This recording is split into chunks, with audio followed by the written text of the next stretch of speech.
여러분 안녕하십니까. 전격시사 고성국입니다. 어제 윤석열 대통령이 대국민 담화에 이어 2시간 넘게 질의응답 시간을 가졌습니다. 여야에서는 엇갈린 평가가 나오고 있습니다. 국민의힘 김재섭 의원 연결해서 자세한 평가 들어보겠습니다. 정치 이슈 속의 궁금증 들여다보는 정치 Y, 오늘도 서정욱 변호사, 김준일 평론가와 함께하겠습니다.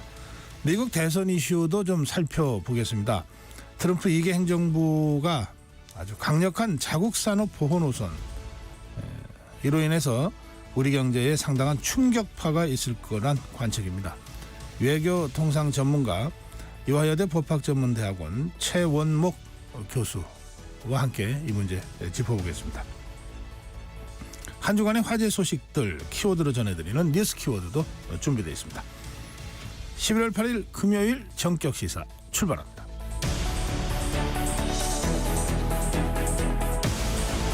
KBS 라디오 전격시사, 지금 유튜브 라이브로 생방송 함께 하실 수 있습니다.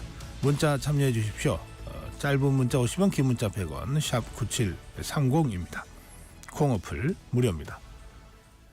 KBS 라디오 정치경제 사회문화 각종 명품 콘텐츠 지금 여러분을 위해 준비되어 있습니다. 구독과 좋아요 그리고 좋은 댓글로 여러분 KBS와 함께 해주십시오. 네, 뉴스 브리핑입니다. 한국경제신문 최형창 기자입니다. 최 기자 어서 오세요. 예, 안녕하세요. 네, 속보부터 전해드릴게요. 제주도 비양도 앞바다에서 어선 침몰 사고가 있었습니다. 예, 지금 제주도 비양도 북서쪽 약 24km 해상에서 선적 129톤급 선망 어선 금성호가 이제 침몰했습니다. 지금 14명은 인근 선박에 구조돼서 제주 한림항으로 돌아왔고요. 구조된 이들 중에서도 이제 2명은 의식이 없고 12명은 의식이 있는 상태로 파악이 됐습니다. 지금 나머지 13명이 실종 상태고요. 이 선체가 완전히 침몰했다고 해경은 전했습니다. 현재 해경은 실종자들을 찾기 위해 현장에서 수색을 벌이고 있고요. 윤석열 대통령도 이 침몰 사고에 대해서 자원 총동원해서 구조에 만전을 기하라고 관계부처에 지시했습니다. 네, 새벽이군요. 오전 4시 34분께 신고가 접수됐군요. 또 다른 속보입니다. 미국 연방준비제도가 기준금리를 낮췄네요. 그렇습니다. 지금 미국 중앙은행인 연방준비제도가 지난 9월에 이어 기준금리를 한 차례 또 낮췄습니다.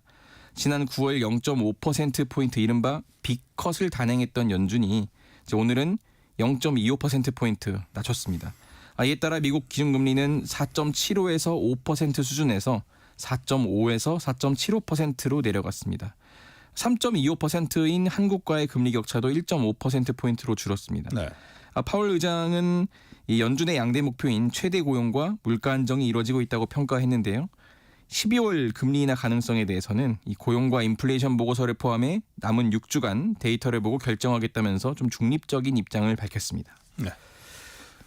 윤석열 대통령 어제 임기 반환점을 앞두고 대국민 담화 그리고 기자회견을 열었습니다. 모든 것이 자신의 불찰이다 이러면서 국민께 죄송하다고 사과했는데 기자회견 내용 좀 요약해서 전해 주시죠. 예, 윤석열 대통령은 기자회견에 앞서 열린 대국민 담화 시작부터 머리를 숙였습니다. 민생을 위해 시작한 일이 불편을 주고 염려를 끼쳤다며 모든 것이 자신의 불찰이고 부덕의 소치라고 말했습니다. 담화 뒤에 이어진 회견에서 이 사과의 의미를 묻자 김건희 여사가 선거 때부터 이어진 주변 인물에 대한 관리가 제대로 안 됐다고 말했습니다. 그러면서 처신에서 잘못된 부분이 있다고 인정을 했습니다.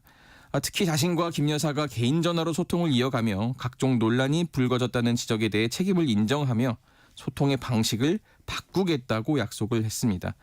다만 국정 개입 의혹에 대해서는 이 부인으로서 대통령을 도운 것을 국정농단이라고 할 수 없고 침소봉대되고 이 부인을 악마화한 측면이 있다 이렇게 선을 그었습니다.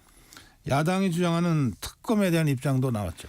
예, 야당이 추진하고 있는 특검법에 대해서는 대통령과 여당이 반대하는 특검을 임명한다는 것은 이 헌법에 반하는 것이라며 정치 선동이다 이렇게 강하게 비판했습니다. 김 여사 대외 활동에 대해서도 지금도 국익상 반드시 해야 할 일을 제외하고는 사실상 중단해 왔고 앞으로도 이런 기조를 이어갈 것이라고 답했습니다. 윤 대통령은 여사를 돕는 제2부속실장을 발령한 사실을 공개하며 조만간 모습을 드러낼 것이라고 설명했습니다. 네. 어제 기자와의 질의응답에서 명태균 씨 공천 개입 관련 의혹들이 많이 질문이 나왔습니다. 그 내용도 좀 전해주실까요? 예, 윤 대통령은 기자회견 초반부터 이제 쏟아진 명태균 씨 공천 개입 의혹 질문에 대해 2022년 5월 당선인 시절 명 씨와 통화한 사실은 인정했지만 이 공천 개입 같은 부적절한 일은 없었다고 강조했습니다. 윤 대통령은 도움을 주려고 노력한 사람에 대해서 이 매정하게 하는 것이 좀 섭섭했겠다 싶어서 제가 그때 전화를 받아줬다고 참모진들에게 얘기를 했다.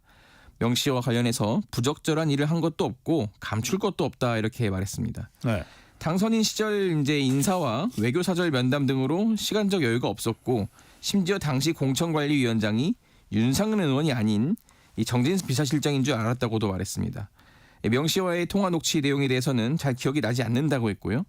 명 씨와 관련해 제기되는 이 창원 제2국가산단 선정 의혹과 관련해선 공개된 절차에 따라 진행되는 거라 비밀리에 처리할 수 없다며 산단 정보 사전 유출 의혹은 말이 안 된다고 반박했습니다. 네. 그런가 하면 윤석열 대통령 어제 당선 확정된 트럼프 미국 대통령 당선인과 전화 통화를 했다고 그 내용을 그 기자회견을 통해서 공개했죠. 예. 윤 대통령은 어제 오전 7시 59분 트럼프 당선인과 12분 정도 이제 통화를 했습니다. ICBM 시험 발사, 오물풍선 살포는 물론 우크라이나 전쟁 파병 등 이런 북한의 다양한 도발에 대해서도 이 양측이 정보를 공유하고 함께 우려를 표했다고 대통령실이 전했습니다. 특히 좀 인상적인 대목이 있는데 이 트럼프 당선인이 조선업 분야에서 한국의 도움과 협력을 요청한 대목입니다. 네. 네, 윤 대통령은 미국의 조선업이 많이 퇴조했는데 한국과의 협력이 중요하다며 우리도 미국의 경제와 안보를 위한 일이기 때문에 적극 참여하려고 한다 이렇게 말했습니다. 윤 대통령과 트럼프 당선인은 이른 시일 안에 회동하기로 합의했는데 정부는 취임 전 만남을 이 트럼프 대통령의 취임이죠. 취임 전 만남을 추진할 계획입니다. 네. 어제 윤석열 대통령의 대국민 담화 그리고 기자회견에 대한 정치권 반응은 어떻게 나오고 있습니까? 예, 국민의힘은 공식적으로는 이 윤 대통령의 대국민 담화가 진솔했다고 평가했지만 한동훈 대표는 뭐 이런 방구가 없었고 이 당내에서도 일부는 좀 대통령이 심각성을 모른다 이런 성토가 쏟아지기도 했습니다. 다만 이 친윤으로 분류되는 추경호 원내대표는 소탈하게 설명했다고 생각한다. 야당에서도 이 정쟁으로 국회를 몰아가는 것을 중단하라 이렇게 말했습니다. 반면 이재명 민주당 대표는 국민들께서 그렇게 흔쾌히 동의할 만한 내용은 아닌 것 같다 이렇게 지적을 했고 박찬대 민주당 원내대표도 한마디로 처참하고 참담한 담화였다. 거짓말과 변명으로 일관한 윤 대통령은 대통령 자격이 없다 이렇게 강하게 비판했습니다. 네. 네, 전국 각급 법원의 홈페이지 접속이 어제 중단됐습니다. 이 디도스 공격이 일어난 것으로 추정되는데 지금 조사 중이죠. 예, 지금 아직 정확한 원인은 나오지 않았습니다. 1시간가량 이어졌던 이 접속 지연 사태가 외부의 공격 시도 때문인 것으로 지금 추정이 되는 상황인데 이 대법원 법원행정처는 고의로 접속량을 폭주시켜 저 서버를 마비시키는 이 디도스 의심 공격이 감지돼서 대응을 하고 있다고 밝혔습니다. 네. 지난해에는 북한 해커 조직 라자루스가 사법부 전산망 해킹을 수천 명의 개인정보 무더기로 유출되기도 했는데 다만 이번 지연 사태는 이 사건 검색과 같은 대국민 서비스를 제공하는 법원 홈페이지에 한정이 됐습니다. 네. 법원 행정처는 이 인터넷이 차단된 법원 내부망은 공격 대상이 아니었던 만큼 이 재판 업무에는 큰 문제가 없을 거라고 설명했고요. 며칠 전에는 이 국방부와 합참, 환경부 그리고 행정안전부 산하기관 누리집이 이 디도스 공격을 받고 접속이 중단됐는데 이거는 이제 친러 성향의 해킹 그룹 소행으로 보고 있거든요. 그렇기 때문에 이번에도 혹시 또 친러 그룹 이쪽이 아니냐 이런 추정이 나오고 있습니다. 네. 예, 검찰이 이재명 대표의 측근으로 알려진 김용 전 민주연구원 부원장의 불법 정치자금 사건 변론 방향에 대해서 이재명 대표가 관여한 정황을 확보했다고 하는데 무슨 내용입니까? 예, 서울중앙지검이 이제 최근 이 대표 대선 캠프 인사의 위증교사 사건 재판부에 이 같은 정황이 담긴 사건 관계자 진술 조서를 추가 증거로 제출을 했습니다. 그러니까 이 대표가 지난해 4월부터 김 전 부원장 변호인이 들어가 있는 텔레그램 대화방에 참여해서 이 재판 상황을 공유받고 이 변론 방향을 제시한 것으로 파악됐습니다. 김 전 부원장은 2021년 대장동 개발업자인 남욱 변호사로부터 이 8억여 원의 불법 대선 자금을 받은 혐의로 재작년 11월 기소가 됐습니다. 이후 지난해 11월 1심에서 징역 5년을 선고받았고요. 검찰은 이 대표가 먼저 김 전 부원장의 변호인단 대화방 참여하는 것을 요청했고 재판 증거 기록을 사진으로 찍어달라고 전달했다는 진술도 확보한 것으로 알려졌습니다. 아, 그렇군요. 예. 짧게라도 이 소식 전해 주시죠. 불가리스 코로나 억제, 이 요구르트 마시면 코로나19 예방할 수 있다고 이 허위 발표한 혐의로 기소된 남양유업이요. 어제 1심 선고 있었죠. 예, 지금 코로나19 유행 한창이던 2021년 4월 남양유업이 학술 토론회를 열고 자사 제품 불가리스에 이제 코로나 바이러스 저감 효과가 있다고 발표를 했는데 그때 당시만 해도 이제 질병관리청이 검증된 게 아니라고 반박했는데 막 주가는 뛰고 난리가 났었죠. 그랬는데 결국은 이게 수사를 통해서 임상시험 자체가 없었고 이 코로나에 감염된 동물의 세포를 불가리스 제품에 담가놓고 실험한 것에 불과하다는 사실이 드러나서 이 관련자들에 대해서 지금 1,000만 원에서 2,000만 원 벌금형이 선고가 됐습니다. 네, 여기까지 듣겠습니다. 뉴스브리핑 한국경제신문 최형창 기자였습니다. 감사합니다. 네, 전격 시사 듣고 계신 지금 시각 7시 31분입니다. 전격 시사 날씨 정보입니다. 오늘 낮부터는 기온이 20도 가까이 올라 평년 이맘때보다 온화하겠습니다. 하지만 아침에는 일부 중부 내륙을 중심으로 평년 기온이 밑돌며 춥겠는데요. 현재 일부 경기 북부와 강원 내륙과 산지는 0도 이하를 보이며 공기가 차갑습니다. 철원이 영하 2.7도, 파주 영하 1.7도, 서울은 3.1도로 어제 같은 시각보다 1, 2도 정도 높게 시작하고 있고요. 남부지방은 전주 6.9도, 부산 13.9도로 어제 같은 시각보다 4도 이상 높습니다. 한낮에는 따스한 가을볕이 내리쬐며 낮 기온을 크게 끌어올리겠습니다. 서울이 17도, 대전과 대구 18도, 전주 19도, 부산 20도로 어제와 비슷하거나 조금 더 높겠습니다. 당분간 낮 기온은 20도 안팎으로 오르면서 내륙을 중심으로 기온의 일교차가 15도 이상 크게 벌어지겠습니다. 옷차림에 유의하셔야겠습니다. 오늘 전국이 대체로 맑겠고 남부지방은 오후부터 구름이 많아지겠습니다. 아침까지 강원 내륙과 산지, 경북 내륙과 전남 내륙에서는 짙은 안개를 주의하시기 바랍니다. 앞으로 기온은 오름세를 보이며 평년 기온을 웃돌겠는데요. 주말인 내일과 모레 서울의 낮 기온 19도까지 올라 포근하겠습니다. 지금 서울의 기온은 3.1도입니다. 지금까지 날씨 정보의 조한일이었고요. 이어서 이 시각 교통 상황을 KBS 교통정보센터의 이현 씨가 전해드립니다. 네, 금요일답게 정체가 심하진 않은데요. 서울은 신월 여의 지하도로 안에서 사고가 있었습니다. 처리는 됐지만 여의도 쪽으로 오는 길이 조금 더 불편해졌습니다. 또 경인고속도로 서울 쪽인데요. 부천에서 신월 쪽으로 25분 정도 예상됩니다. 수도권 제1순환고속도로 일산에서 판교 쪽으로는 장수 부근에 고장난 차가 있습니다. 4차로가 막히면서 서운 분기점부터 여파를 받고 있습니다. 경부고속도로 부산 쪽 판교 부근 5차로에서 고장난 차 처리하고 있습니다. 더 가서는 신갈 분기점에서 수원, 남사 진위 부근 지나기 더디고요. 안성 분기점 부근에서 속도 떨어지고 있습니다. 그리고 중부 내륙지선 창원 쪽인데요. 화원에서 옥포 분기점 쪽으로 막히고 있습니다. 북현풍 부근에서는 승용차 사고를 처리하고 있고요. 3km 구간에서 정체가 이어지고 있습니다. KBS 교통정보센터였습니다.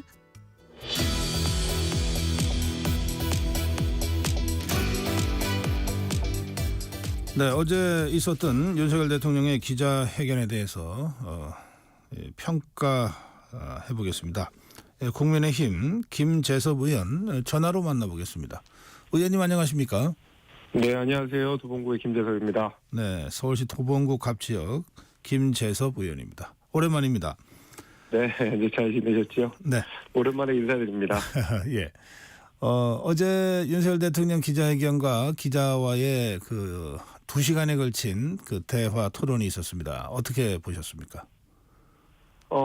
다소 아쉬운 기자회견이었다고 생각합니다. 그 국민들께서 기대하셨던 어떤 정도가 있을 텐데 아무래도 그 정도에는 좀 못 미친 게 아닌가라는 생각이 듭니다. 물론 저희가 평가해야 될 항목은 분명히 있다고 생각합니다. 대통령께서 그 스스로 부덕의 소치라고 이야기하시고 각종 논란에 대해서 이 사과를 하신 점 같은 것들은 저희가 분명히 평가를 해야 되는 부분이지만 이게 이번 기자회견의 주 목적은 저는 국민들을 향해서 어떤 그동안에 제기됐던 여러 의혹들을 해명하고 그에 대해서 대통령의 과오가 있다면 거기에 대해서 이제 충실한 사과를 하는 것이 목적이었다고 보는데 아무래도 국민들이 기대하셨던 만큼은 아니었지 않나 이렇게 생각을 좀 하게 됩니다. 예. 그 당내 분위기는 어떻습니까? 조금 엇갈리고 있는 것 같습니다. 그래도 이 대통령의 진솔한 사과에 대해서 높이 평가하는 의원님들도 계시고요. 네. 저와 같이 그런 것들은 분명히 있지만 그럼에도 불구하고 아쉽다 이렇게 이야기하시는 분들도 분명히 계십니다. 네. 민주당 쪽의 반응은 아주 혹평일색입니다. 뭐 구제불능이다, 또는 뭐 이제는 탄핵밖에 없다, 뭐 이런 얘기들이 야권에서 나오던데요. 네, 뭐 민주당은 소위 말하는 답정너 아니겠습니까? 답을 정해놓고 아마 평가를 했을 텐데, 네. 어떻게든 지금 민주당은 대통령과 대통령 여사에 대해서 탄핵이라는 전제 그리고 뭐 유사 탄핵이라는 전제 아래에 모든 정치적 행위들의 빌드업을 하고 있는 과정이기 때문에 네. 저도 이번 기자회견을 아쉽게 생각하지만 민주당의 반응은 아마 정해져 있었을 거라고 생각합니다. 이거보다 훨씬 더 나은 기자회견을 했더라도 이거는 별로다라고 아마 답을 내렸을 거라고 저는 생각합니다. 그래서 민주당의 평가는 야당의 평가니까 새겨 듣긴 하되 그렇다고 해서 민주당의 말이 다 맞다 이렇게 생각하지는 않습니다. 그 이재명 대표는 그 기자회견을 잘 못 봐서라고 하면서 근데 여러 이야기를 들어보니까 이렇게 논평을 하더라고요. 그 대통령의 그 140분에 걸친 담화와 기자회견을 제1야당 대표가 잘 못 봤다 그러면서 논평하는 건 어떻게 보십니까? 제가 아까 말씀드린 답정나라는 것이 바로 그런 것들입니다. 그러니까 이재명 대표는 이번 기자회견에 대해서 혹평을 하면서도 그 혹평을 하게 되는 근거에 대해서 나는 잘 알지 못한다라는 이야기를 스스로 자인한 셈이기 때문에 대통령이 무슨 내용으로 기자회견을 하든 이재명 대표와 민주당에게는 그거는 국민 눈에 맞지 않다라고 아마 대답을 정해놓고 했을 거라고 저는 봅니다. 제가 그래서 앞서 말씀드린 대로 민주당은 답을 정해놓은 상태에서 이번 기자회견을 평가할 것이다 이렇게 말씀드린 겁니다. 예. 전체적인 분위기에 대해서 이제 말씀을 하셨고요. 구체적으로 이제 사과 부분 관련해서요. 대통령이 그 담화 모두에 앉아서 얘기를 하다가 일어나서 고개를 숙이면서 이제 사과를 하지 않았습니까? 네. 뭐 이 보도를 보니까 윤석열 대통령이 고개 숙여서 그 사과한 것은 처음이다. 뭐 이런 보도도 있던데 그 사과 부분은 어떻게 평가하십니까? 제가 말씀드린 대로 그런 부분들은 우리가 당연히 평가를 해야 된다고 생각합니다. 그리고 뭐 특별감찰관을 임명하겠다라고 네. 조건 없이 임명하겠다라고 말한 점, 네. 그리고 여사에 대한 활동 중지를 선언하신 점 이런 네. 것들은 물론 지금 상태에서 선언적인 의미에 그치고 추가적으로 조치가 있어야지 실효적인 결과가 나올 거고 국민들도 거기에도 신뢰 보내주시겠지만 사과가 없진 않았거든요. 거기에 대해서는 인정을 해야 된다고 보지만 제가 그럼에도 불구하고 아쉬운 마음을 계속 토로하는 이유는 네. 쉽게 얘기해서 그냥 뭐 숫자로 지지율로 한번 이야기를 해보겠습니다. 그러니까 지금 대통령의 지지율이 이제 20% 안팎을 내놓는 이 여론조사들이 나오기 시작했는데 네. 그러면은 80%의 국민은 대통령에 대한 평가에 대해서 좀 못마땅하다라고 보고 계시는 거거든요. 그러면 저는 이 사과의 정도가 최소 80 정도는 됐어야 된다고 봅니다. 예를 들면 뭐 지지율이 한 50% 정도 된다는 상태에서는 그 사과의 정도가 50 정도였으면 국민들께서 그래 그 정도면 괜찮다라고 하셨겠지만 지지율 20인 상태에서 50 정도의 사과를 내놓으면 여전히 부족하다는 인식을 갖고 있었을 것 같거든요. 네. 그래서 저는 이번에 굉장히 중요한 기자회견이었고 임기 반환점을 도는 중요한 의미를 담은 기자회견이었기 때문에 훨씬 전향적인 태도로 지금 국민들께서 제기하시는 여러 가지 의혹들, 뭐 명태균 씨와 관련된 의혹, 여사와 관련된 문제, 그다음에 야당과의 관계에 있어서는 훨씬 대통령께서 전향적이고 적극적이고 더 공격적으로 사과를 하셨어야 된다고 봅니다. 알겠습니다. 그 질문 중에는 이제 국민의힘의 이른바 친한 친윤계 갈등 문제도 있었습니다. 네. 그 문제에 대해서 대통령은 뭐 이를 통해서 하나가 되는 것이 바람직하다 이런 취지의 답변을 한 건데요. 예. 그 국민의힘 현역 의원으로서 그 부분은 어떻게 보셨는지요? 원칙적인 말씀을 하신 거라고 보는데 결국에는 이 여권 정치의 가장 큰 어떤 정치적인 핵 그리고 모든 정치적 책임의 중심은 대통령께 있는 것이고 대통령과 여당 대표 간의 갈등 국면 속에서 여권 전체가 경색되고 있는 것이 사실이거든요. 그러다 보니까 오히려 대통령의 말씀은 원칙적으로는 인정할 수 있겠으나 저는 선후 관계가 좀 바뀌어 있지 않나라는 생각을 하게 됩니다. 그러니까 일을 하면서 푸는 것이 아니라 먼저 풀어놔야 일이 된다고 저는 생각하거든요. 사실은 지금은 어떤 감정적인 국면 속에서 여당과 대통령실이 줄다리기를 계속하고 있는 상황이기 때문에 대통령과 여당 대표가 직접 나서서 이 매듭을 풀지 않으면 저는 일 자체가 되지 않을 거라서 네.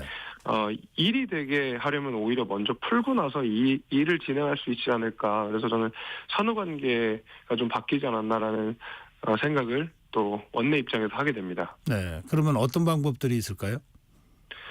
저는 이제 여당 대표인 한동훈 대표와 조금 더 허심탄회하게 만나고 조금 더 자주 뵀으면 좋겠습니다. 사실은 그 전에 김기현 대표만 해도 제가 기억으로는 거의 매주에 한 번 정도는 만나서 뭐 고비당정 회의라든지 아니면 현안별로 그때그때 만나서 오찬 회동도 하고 했던 걸로 기억이 나거든요. 네. 대통령께서 말씀하신 대로 이 정치가 어떤 감정적인 문제가 돼서는 안 된다고 말씀하셨던 만큼 지금 현재 어떤 감정적인 앙금이 조금 있다 하더라도 국정 운영의 최고 책임자인 두 분께서 자주 만나고 얼굴을 보고 불편한 이야기를 계속 수면 위로 꺼내 놓을 때 저는 이 어떤 갈등 국면이 해소될 수 있지 않을까라고 생각하게 됩니다. 네. 한동훈 대표가 대통령 기자회견 전에 이틀 3일 전에 이른바 5대 요구를 그 언론을 통해서 공개적으로 요구하지 않았습니까? 예. 그 5대 요구가 어제 대통령 기자회견에서 어느 정도 수용됐다고 평가하시는가요? 예를 들면 뭐 특별감찰관 임명 이런 거는 네. 대통령께서 바로 특히 이제 북한 인권재단 문제와 연계 없이 바로 하신다고 했기 때문에 그거는 저는 수용이 됐다라고 보고요. 다만 이제 이 국회 합의가 있어야 되겠지만은 네. 그 이제 여사의 활동 중단도 받아들여진 걸로 보이지만 결국에는 후속 조치들이 따라야 되고 네. 실제로 여사가 활동을 중단하는 모습들을 보여드려야 저는 이 완성이 된다고 보기 때문에 아직까지는 그 5대 요구에 대한 대통령의 기자회견의 내용은 아직까지는 미완성이다 이렇게 생각을 하게 됩니다. 네. 그 어제 보도를 보면 한동훈 대표는 대통령 기자회견에 대해서 어떤 입장을 내지 않았다고 그러더군요. 자, 네. 그러면 야권이 일제히 그 이른바 비판 또는 비난 논평을 내고 있고 또 당내에서 여러 의원들이 각자의 입장에서 서로 다른 결이 다른 이야기들을 하고 있는데 집권당 대표가 침묵한다는 것은 무슨 뜻인가요? 앞서 제가 말씀드린 내용이랑 비슷하지 않을까 싶습니다. 국민 눈높이에 아쉬운 기자회견이었다라는 제가 평가를 드렸는데 네. 아마 당대표께서도 비슷한 생각을 하고 있기 때문에 공식적으로 논평을 못 내고 있지 않나라는 생각이 좀 드는데 하나의 평의원인 제가 내는 것과 당대표가 입장을 내는 것은 저는 큰 차이가 있다고 생각합니다. 네. 당대표가 내는 입장은 당의 공식적인 입장으로 받아들여질 수 있고 만약에 여당이 나서서 대통령의 어떤 기자회견에 대해서 너무 박한 평가를 내리면 아마 여권과의 열끈의 갈등이 좀 더 불거질 수 있다라는 정치적 우려 때문에 메시지에 대해서 신중을 거듭하는 그런 과정이 아닌가라고 생각이 됩니다. 네. 아까 김재섭 의원 그 지지율 얘기를 하면서 이제 이 말씀을 이어가셨는데 어제 대통령의 그 기자회견이 지지율에 어떤 변화를 가져올 가능성은 어떻게 보시는지요? 저는 지금 어려운 이 난맥상을 타개하기에는 어려웠다고 생각합니다. 왜냐하면 제가 반복적으로 말씀드린 대로 이번 그 기자회견 자체가 저만 그렇게 평가하는 것이 아니라 저도 그래서 아침에 조간신문들을 쭉 다 봤는데 모든 언론사에서 이 대통령의 기자회견에 대해서 후한 평가를 내리고 있지는 않더라고요. 굉장히 혹평을 한 것이 대부분 아니라 거의 모든 사설들이 다 그렇게 이야기를 하고 있다면 그것이 단순히 언론사의 견해나 저의 개인적인 견해뿐만이 아니라 국민들이 그 기자회견을 보는 어떤 감도라고 하는 것이 그럴 것이다라고 저희가 충분히 예측할 수가 있을 텐데 만약에 국민들께서 언론사들이 혹평을 했던 것 그리고 제가 좀 아쉽다는 평가를 했던 것과 비슷하게 느낀다면 지금 대통령이 마주하고 있는 지지율 난맥상을 돌파하기에는 아무래도 좀 부족하지 않았을까라는 생각이 좀 듭니다. 예. 어제 그 특검과 관련된 질의응답도 있었지 않습니까?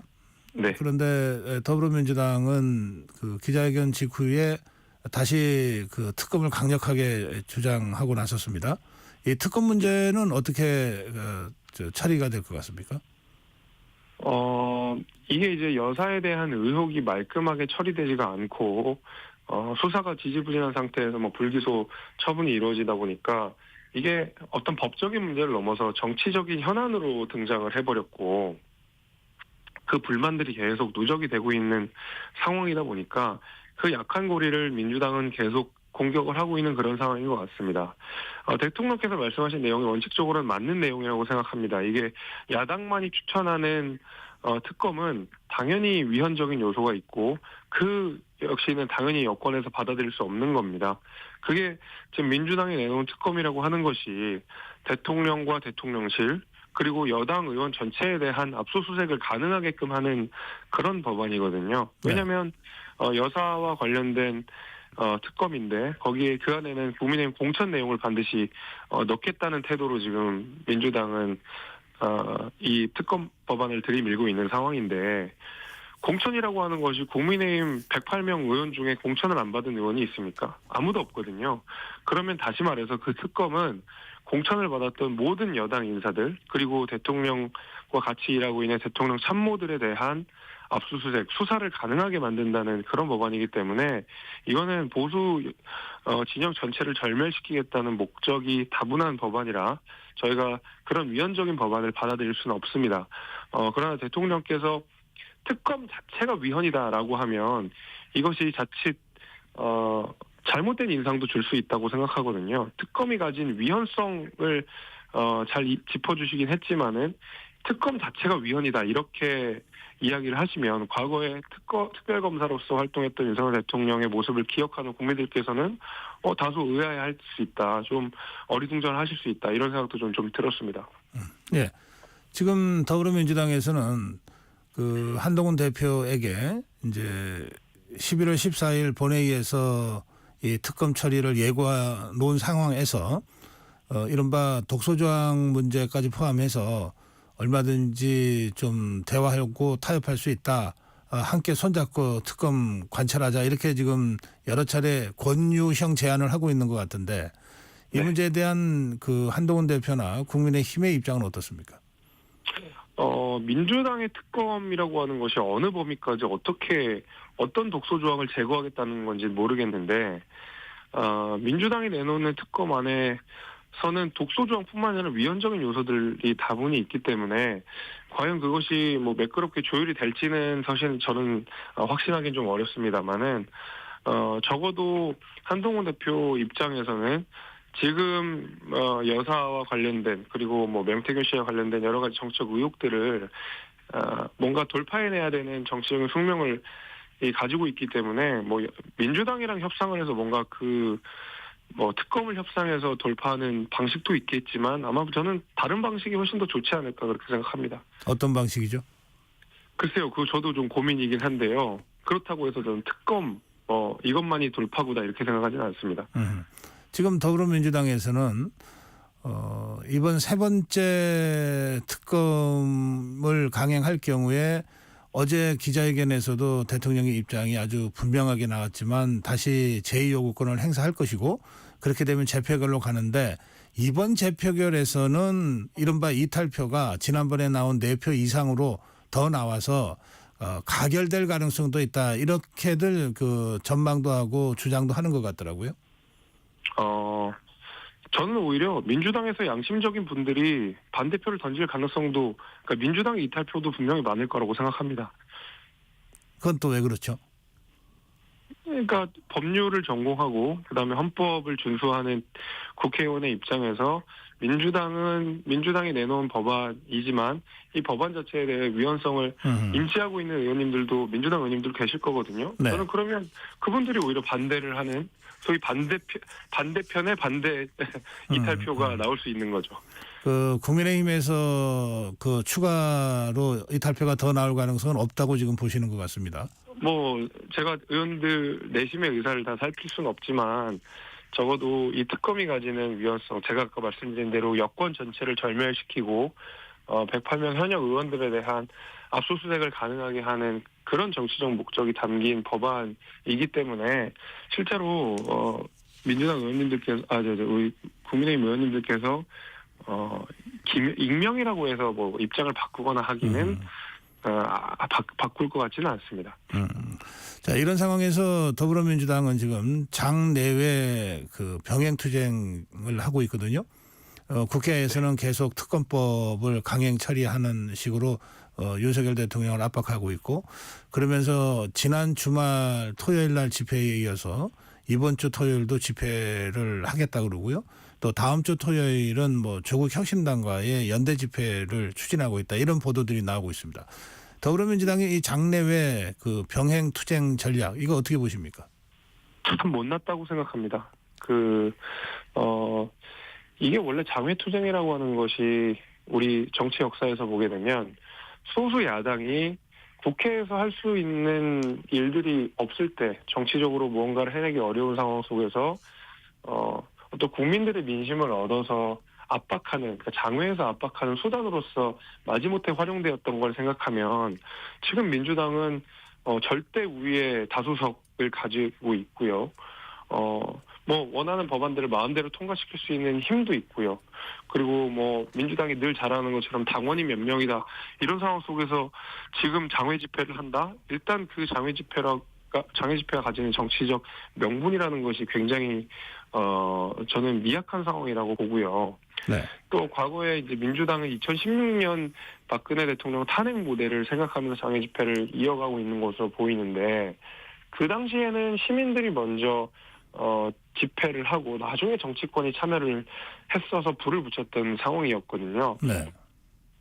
게다가 그 당시에 오히려 정치권에서는 탄핵의 탄자도 꺼내지 않다가 마지막에 탄핵에 불을 붙였던 건데, 지금은 민주당이 말 그대로 거의 집회를 견인하고 있는 수준인데, 국민들이 2016년에 보였던 그런 어떤 집회 열기나 이런 것들이 따라와주지 않고 있는 상황이거든요. 그 얘기는 다시 말하면 민주당과 이재명 대표가 마음이 급하다는 걸 저는 방증하고 있다고 생각합니다. 예, 아마 마지막 질문이 될 것 같습니다. 이재명 대표의 공직선거법 위반 1심 선고가 다음 주 11월 15일로 예정돼 있습니다.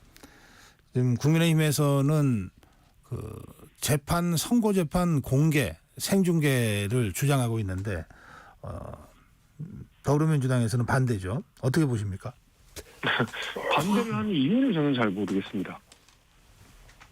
이재명 대표께서 검찰은 조작을 하고 있고 사법부는 편향돼 있다고 주장을 하고 있는데, 국민들께서 검찰이 조작한 결과를 낱낱이 보시게 될 거고, 사법부가 편향된 판결을 직접적으로 하는지 이제 볼 수 있는 기회인데, 그거를 오히려 민주당 입장에서는 더 환영해야 되는 거 아닌가라는 생각이 좀 드는데, 그걸 굳이 반대하는 이유를 저도 잘 찾지 못하겠습니다. 재판 공개 주장, 국민의힘의 재판 공개 주장이 망신주기다, 이런 비판을 하면서 반대를 하더라고요. 어떻게 재판 공개가 망신이 될 수 있는지 저는 잘 모르겠습니다.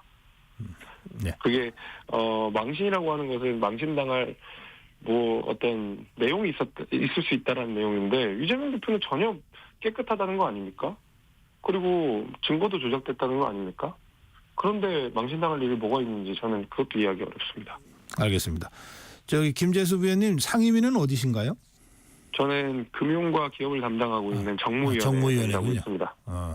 좀 굉장히 하늘 일도 많고 어려운 상임위를 하고 계시는군요. 예, 그렇습니다. 예, 지역구는 서울시 도봉구 갑. 예, 그렇습니다. 그렇군요. 예, 오늘 말씀 여기서 마무리해야 되겠습니다. 말씀 잘 들었습니다. 예, 감사합니다. 또 뵙겠습니다. 네, 국민의힘 소장파 국회의원 김재섭 의원과 말씀 나눴습니다.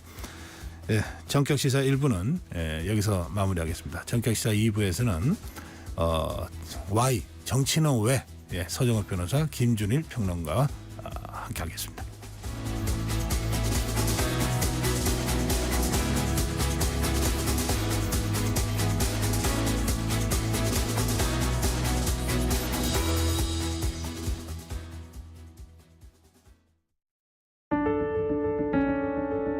KBS 라디오 기후 위기 대응 캠페인 지구를 안녕하세요. 에너지시민연대 홍혜란이라고 합니다. 전기 1kWh를 줄여도 요금 전략과 함께 온실가스도 줄여질 수가 있는데요. LED 등이나 이런 고효율 전등으로 바꾸는 방법, 그다음에 사용하지 않는 조명을 소등하는 방법 등이 있을 수 있겠고요. 특히 에너지 소비효율 등급 1등급 제품을 사용하게 되면 온실가스 감축은 물론이거니와 한 월 2,000원에서 4,000원 정도의 전기 요금도 절약할 수 있습니다. 비데라든지 전기밥솥, 셋톱박스 등은 계속 사용하지 않는데도 대기 전력이 흐르게 돼서 에너지를 낭비할 수 있게 됩니다. 그래서 사용하지 않는 전자제품 플러그를 뽑는 게 가장 중요하고요. 겨울철 실내 적정 온도는 18도에서 20도가 되겠습니다. 가장 중요한 건 실내 적정 온도를 지켜줌으로써 건강도 챙기고 에너지도 전략하는 방법이 될 수 있겠고요. 방방마다 난방 밸브가 따로 되어 있는데 안 쓰는 방에 난방 밸브를 잠그기만 하더라도 월 한 32,000원 정도의 에너지 요금을 절약할 수 있는 방법이 되겠습니다. 에너지 절약 방법은 우리 국민들이 모두 다 알고 계신 것입니다. 작은 것이라고 해서 소홀히 하지 말고 내 행동으로 습관화할 때만이 에너지 절약도 하고 기후 위기에도 참여하게 되는 그런 좋은 습관이 될 수 있겠습니다. 뜨거워지고 있는 지구. 지금 우리의 문제입니다. KBS 라디오 기후위기 대응 캠페인 지구를 지켜라 였습니다.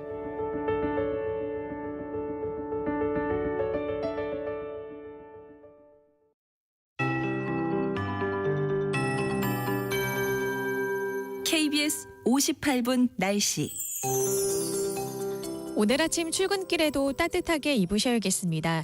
어제 아침보다는 기온이 조금 높긴 하지만 대부분 지역이 5도 안팎을 보이고 있고요. 일부 경기 북부와 강원 내륙과 산지는 영하로 떨어져 있습니다. 현재 기온 철원이 영하 2.7도, 파주 영하 1.7도, 서울은 3.2도, 대구는 5.7도로 중부지방은 평년보다 낮은 기온을 보이고 있습니다. 옷차림 따뜻하게 하시기 바랍니다. 하지만 한낮에는 따스한 가을볕이 내리쬐면서 낮 기온이 20도 가까이 크게 오르겠습니다. 서울이 17도, 대전과 대구 18도, 전주 19도, 부산 20도로 어제와 비슷하거나 조금 높겠습니다.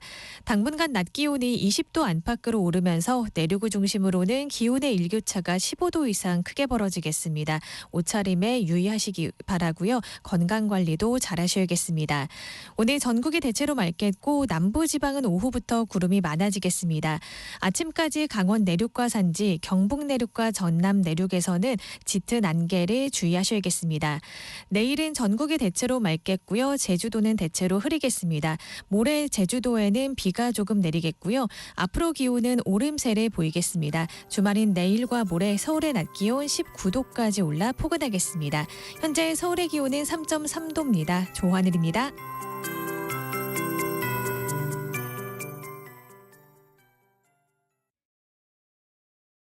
정성을 다하는 국민의 방송 KBS가 8시를 알려드립니다.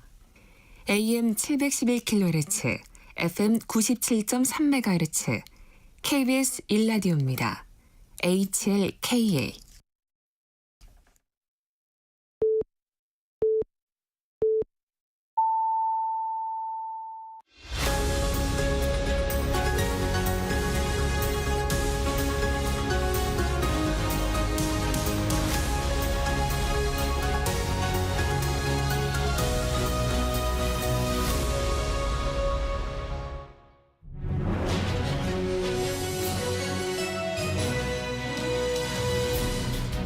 네, 정치 Y 시간입니다. 네, 오늘도 제가 왜? 라는 질문을 두 분께 많이 던져야 되겠습니다. 서정욱 변호사 나오셨습니다. 예, 안녕하세요. 김준일 평론가 나오셨습니다. 예, 안녕하세요. 네, 총평부터 좀 해주시죠. 어제 윤석열 대통령 기자회견요.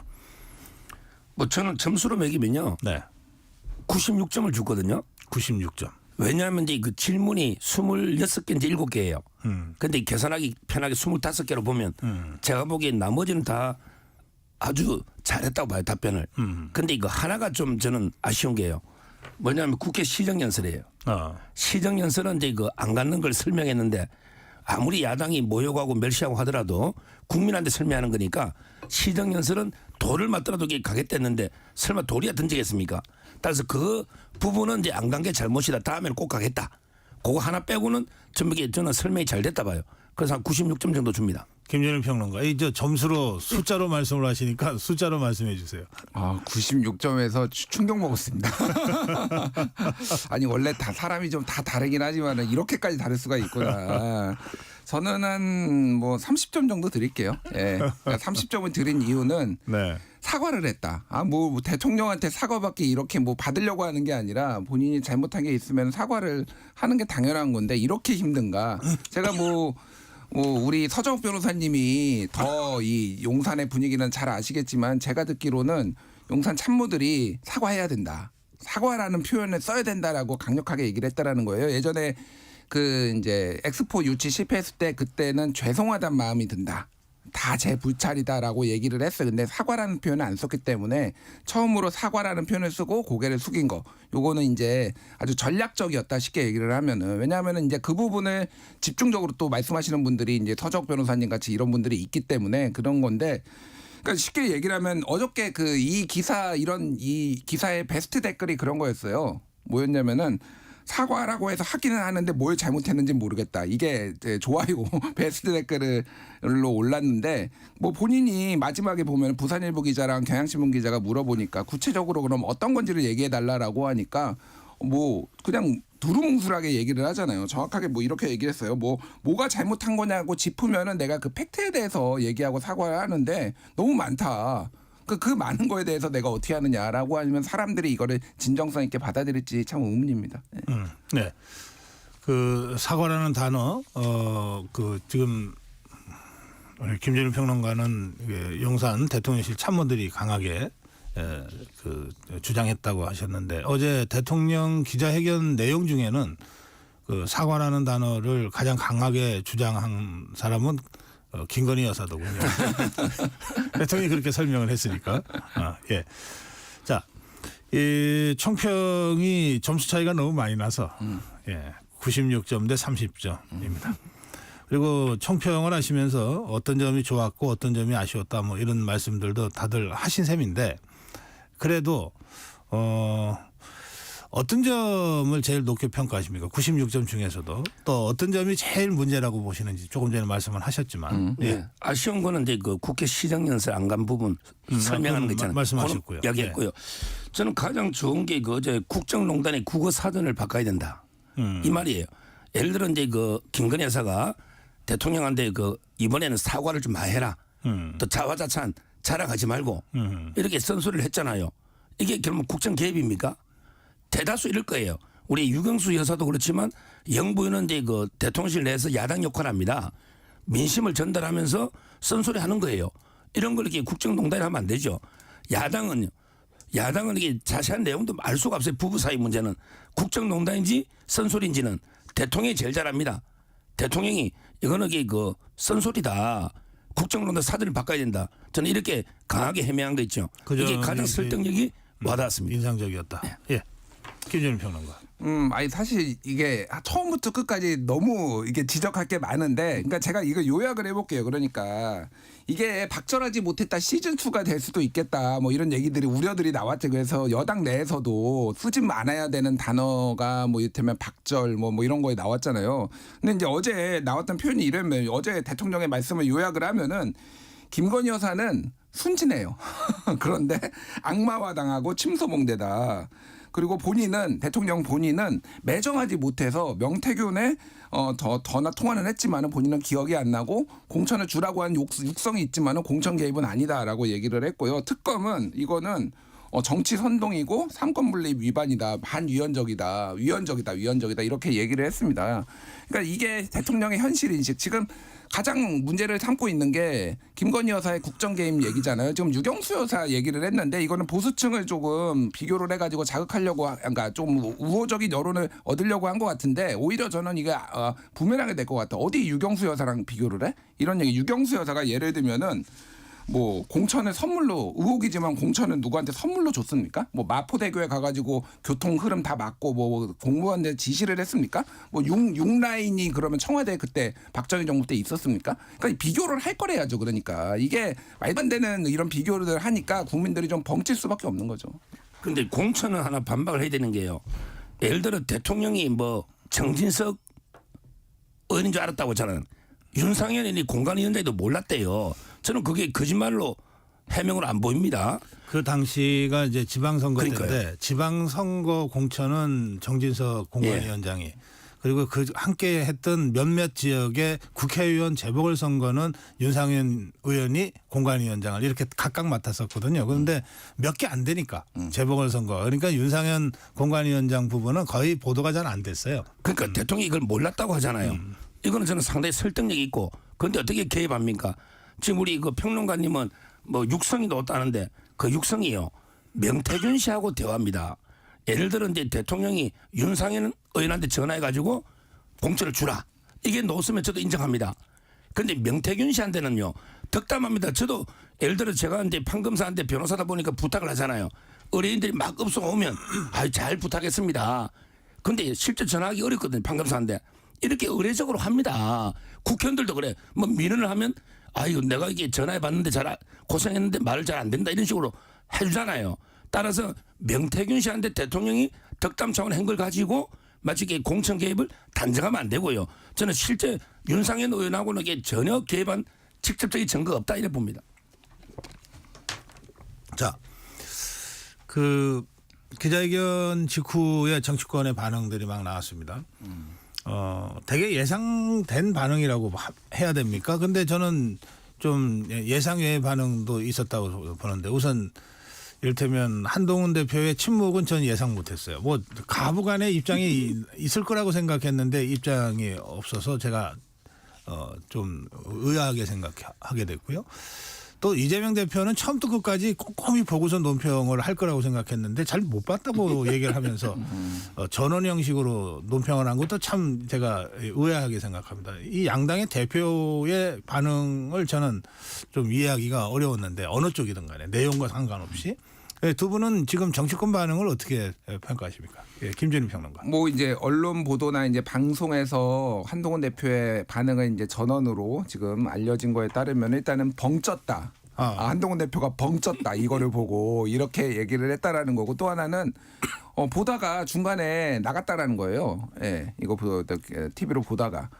뭐 박차고 나갔다라는 표현까지 있지만 그 정도는 아닌 것 같고 어쨌든 쓱 나갔다라는 겁니다. 그러니까 이거 더 볼 것도 없다라는 거예요. 그래서 이거를 이제 더 지금 상황에서 세게 나가기보다는 이미 뭐 친한들을 비롯해서 사실 뭐 아주 몇몇의 이제 친윤들을 빼놓고는 이거에 대해서 굉장히 박해요, 평가가. 근데 본인이 굳이 여기에서 여당 대표가 바로 이렇게 비판의 대열에 쓸 필요가 있겠느냐 좀 시차를 보고 그리고 여론에 돌아가는 걸 보고 그리고 후속 조치를 보고 해야 되겠지 않냐 뭐 이렇게 보이는 것 같고 네.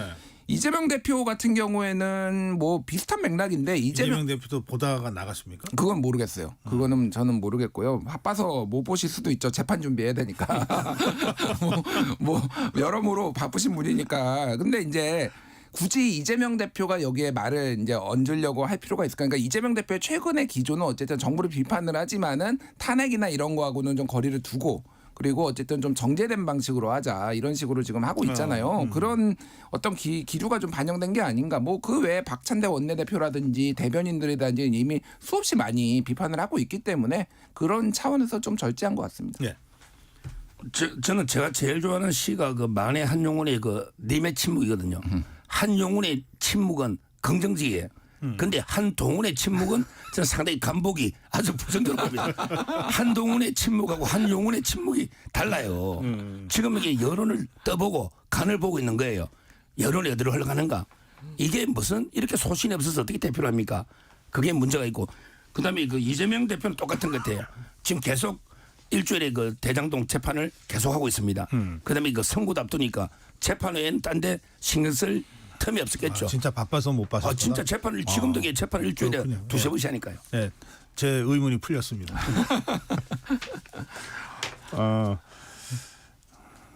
그러면 특검에 대해서는 윤석열 대통령이 강한 반대의 입장을 아주 구체적으로 설명을 하면서 표명했는데 그러나 14일 국회 본회의에서 세 번째 특검 강행 준비가 돼 있잖아요. 예. 어떻게 될 것 같습니까, 이 특검? 아마 이제 저는 뭐 예정된 순서 같아요. 민주당이 강행 처리하고 대통령이 재요구하고 그다음에 재의결하면 이번에도 4표 이상 이탈표는 어렵다. 이렇게 저는 보는 게요. 일단은 이제 뭐 특검이 민주당이 특검할 생각이 없는 것 같아요.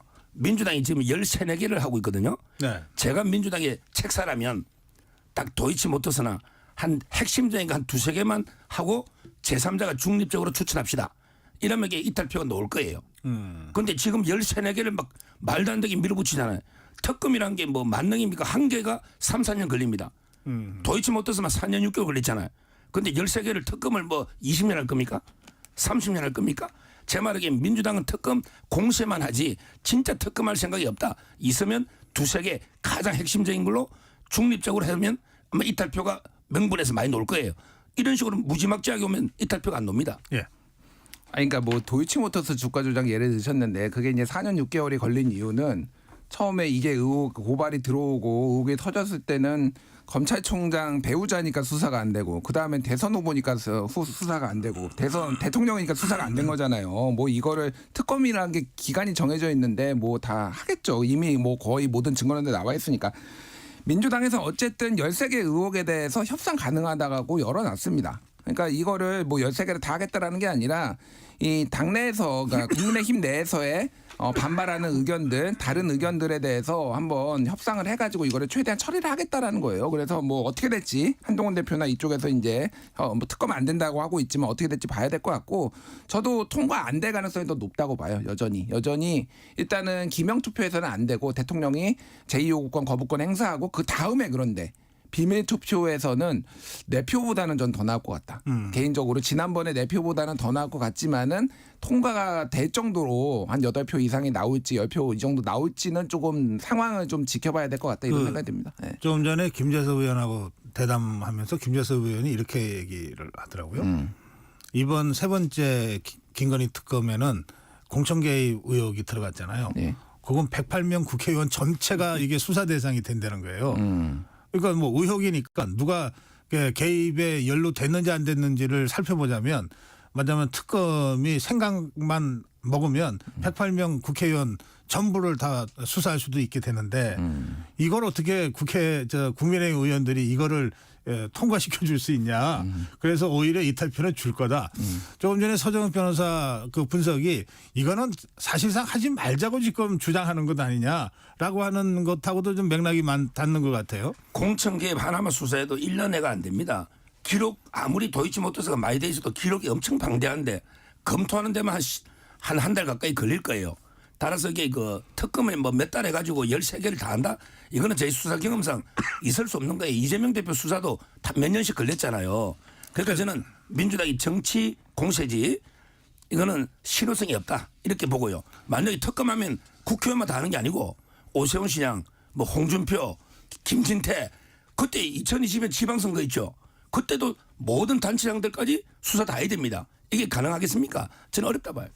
왜 그분들을 다 수사해야 되는지 저는 잘 모르겠고요. 한동훈 비대위원장이 그때 공천 그래서 뭐 청탁이 있었지만 아니가 그때는 아니었고 그러니까 지금 최근 거하고 옛날 거하고 좀 헷갈리고 있는데 예를 들면 2022년 재보궐선거 같은 경우에는 예를 들면 윤상현 공관위원장이라든지 이런 분들의 지금 특정되겠죠. 왜 이거를 전원을 다 한다라고 그때는 그리고 지방선거하고 몇 군데 보궐선거였잖아요. 그리고 이번 제일 가까운 총선은 한동훈 비대위원장이 김영삼 공천 안 줬잖아요 결과적으로. 그러니까 뭐가 됐든 청탁이 들어왔는지 안 했는지는 확인해봐야 되지만 이거를 왜 모든 의원이 다 수사 대상이라고 하는지 잘 이해가 안 가고요. 확인하려면 수사 대상의 이 범위가 넓어질 수밖에 없다. 김재섭 의원의 주장은 그런 거고요. 예. 자, 제 이제 질문은 이런 겁니다.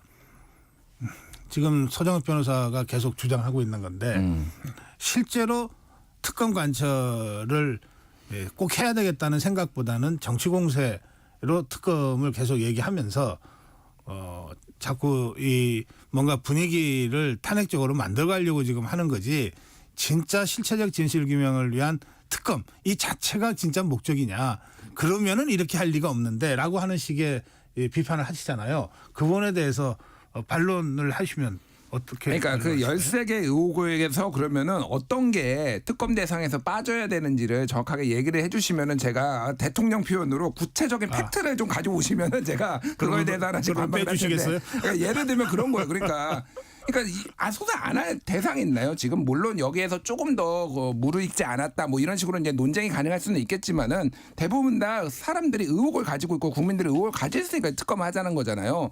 그리고 왜 이게 점점 좀 세지고 있어요. 민주당 입장에서는 지지층의 강력한 요구를 받을 수밖에 없는 겁니다. 저 거부권 행사하고 지금 계속 안 해. 그럼 우리 더 세게 나갈 거야. 이런 식으로 지금 하는 거지만은 협상의 여지는 열어놓고 있다라는 거죠. 그래서 특검의 의지가 없다라고 저는 보지는 않습니다. 특검 통과시키는 게 제일 좋죠. 그게 왜냐하면 민주당도 지금 비판에 지금 최근에는 약간씩 직면하고 있거든요. 도대체 어쨌든 여당이 반대를 하는 거지만 야당은 뭐하냐. 협상력이 왜 없냐. 이런 식으로 비판도 있기 때문에 이걸 무조건 뭐 탄핵용이다 이렇게 보는 거는 저는 무리한 시각이라고 봅니다. 근데요. 특검을 의혹만 가지고 하는 게 아니에요. 우리 의혹을 보면 문재인 대통령의 USB 김정은 중계 안에 뭐 있는지 궁금하잖아요. 그럼 특검할 수 있습니까? 특히 송철호 울산시장 대통령이 알았는지 몰라도 궁금하잖아요. 의혹 있잖아요. 근데 특검했습니까? 저는 의혹만 가지고 하는 게 아니고 특검은 범죄 혐의가 중대하고 명백한 게 이미 입증됐을 때 그때 마무리 수순하는 겁니다. 의혹을 터는 게 아니고 그걸 제가 말씀드리고 이 특검하면 가장 반대표 던질 사람 1, 2번이요. 이준석 천하람입니다. 보십시오.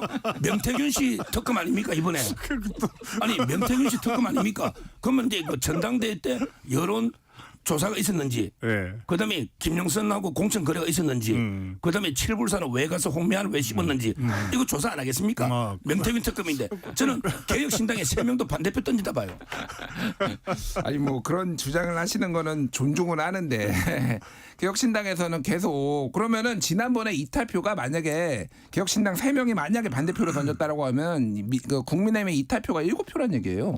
그러니까 훨씬 더 지금 동요하고 있다. 지금 국민의힘의 결속력을 지금 의심하시는 겁니까 지금? 제가 그거를 지금 서적 변호사님께 여쭤보고 싶고 아니 뭐 수사 대상에 오를 수 있죠. 7분사 가가지고 왜 만났냐. 근데 결과적으로 보면은 이거는 말이 안 된다라고 해서 거절했다라는 게 명백하게 정황으로 다 나와 있죠. 김종인 비대위원장 집으로 찾아왔는데 그것도 안 만나고 뭐 기타 등등 회의는 할 수 있죠. 그게 정치적으로 부적절할 수 있지만 그게 사법 처리 대상인지는 모르겠고 역시 그러니까 물타기를 정말 잘하시는데 핵심은 김건희 여사가 공천에 개입을 했느냐 안 했느냐인데 계속 다른 가지로 지금 넓히시려고 한다. 예.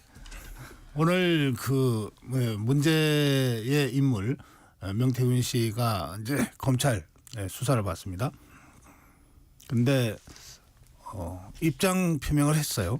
그러니까 어제 윤석열 대통령이 설명한 부분이 대체로 사실에 맞다. 뭐 이런 취지의 입장이 나왔습니다. 그러면서 뭐 자신의 부적절한 이 처신으로 해서 뭐 부담을 드려서 죄송하다. 이런 입장이 나왔는데 이 입장은 왜 나온 겁니까? 뭐 진실을 밝히는 게 필요한 거죠 본인이.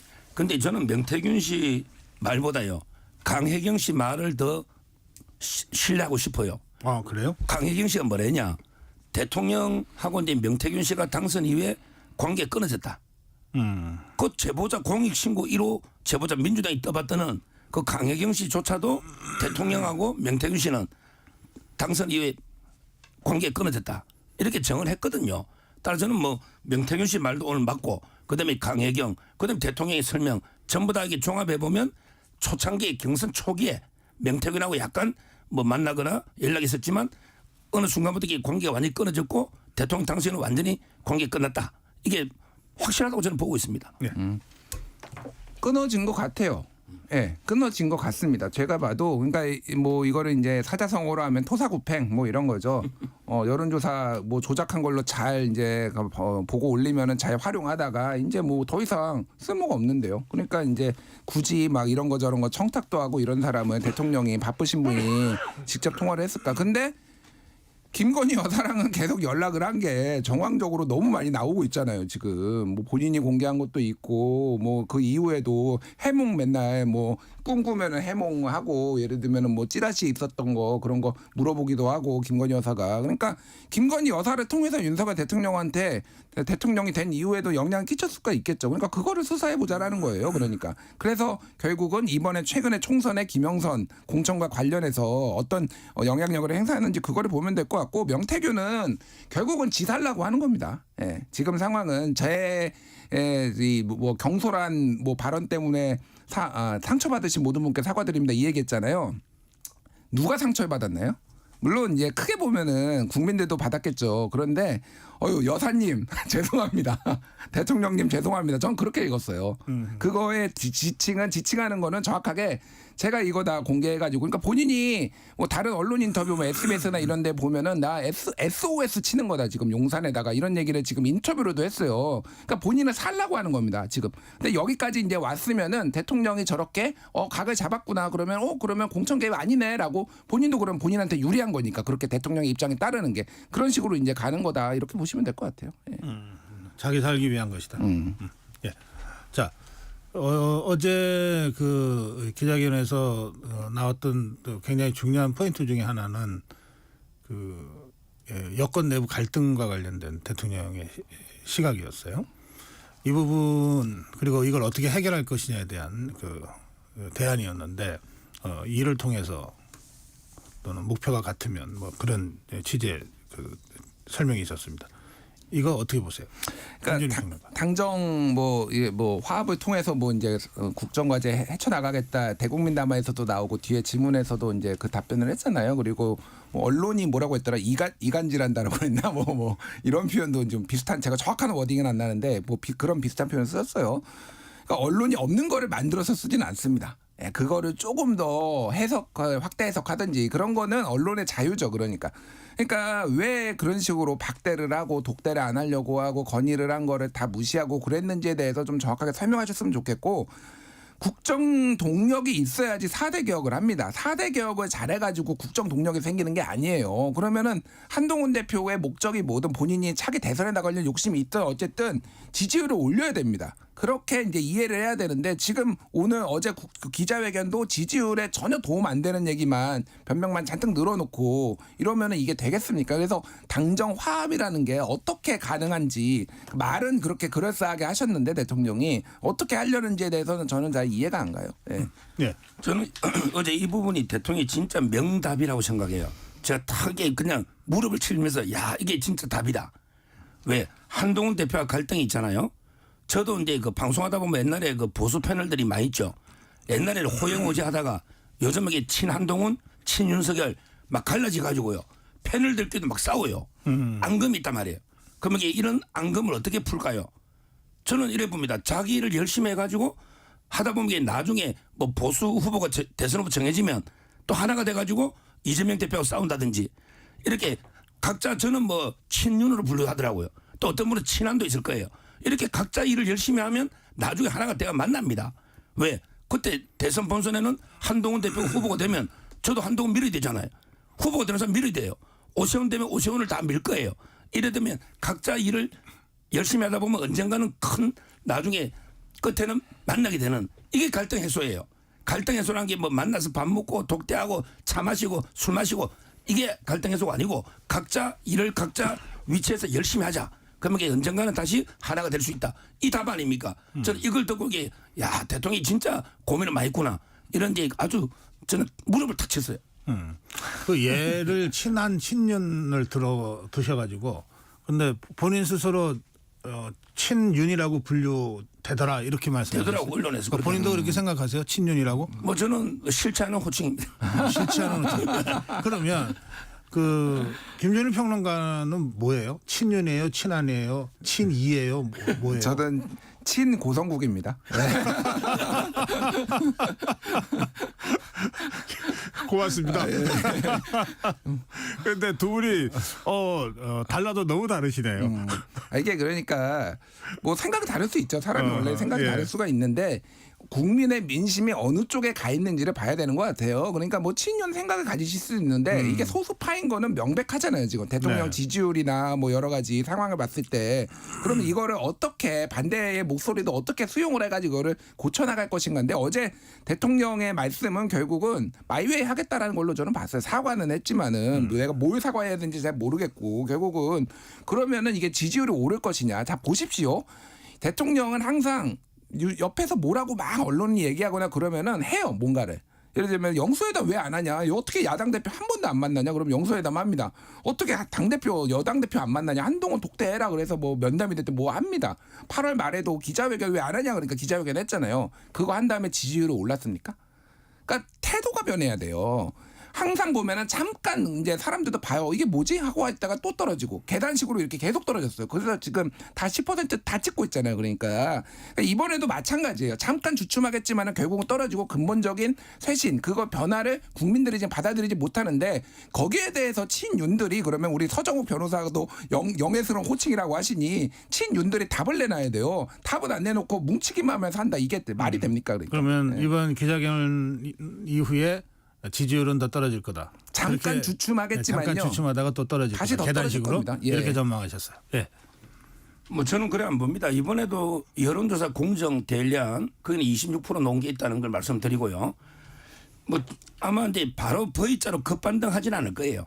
그렇지만 이제 어느 정도 하락세를 멈추면서 저는 이제 국민들의 개혁을 체감으로 느끼면요 완만하게나마 이게 저는 상승할 거다 이렇게 보고 있고요.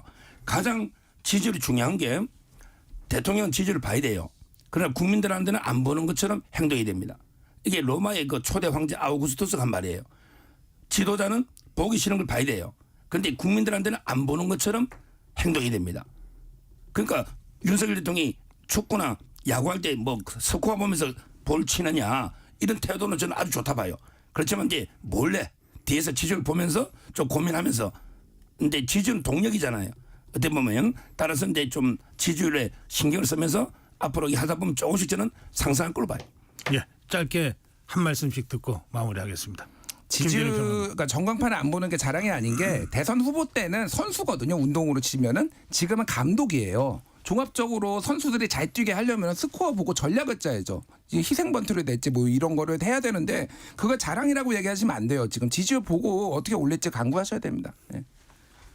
저는 김건희 여사인데 이번에 그 APEC이나 G20 참 안 가는 게 이게 참 가슴이 아파요. 왜 그러냐면 이게 그 국익 차원에서 영부인의 역할 외교가 있거든요. 그런데 어떻게 이게 악마화돼 가지고 집중 공격받다 보니까 이번에 그 빠진다고 하는데 앞으로는 정상적으로 외교 활동 정도는 해야 되겠다. 이렇게 말씀드립니다. 예, 정치와의 오늘 여기서 마무리하겠습니다. 서정욱 변호사, 김준일 평론가와 함께했습니다. 고맙습니다. 감사합니다.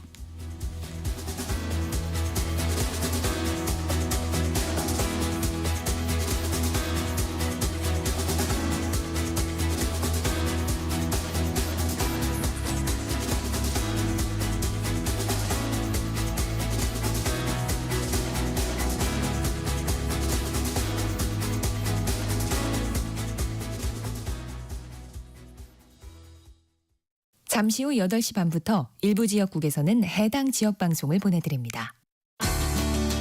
워렌 버핏은 가치 투자, 필립 피셔는 성장주 투자, 피터 린치는 장기 투자. 방법은 달라도 목표는 하나. 성기영의 경제쇼가 성공의 길로 안내합니다. 깊이 있게, 명쾌하게, 지금 이 시대 경제에 관한 모든 것을 알려드립니다. 평일 오후 4시 5분 성기영의 경제쇼와 함께하십시오.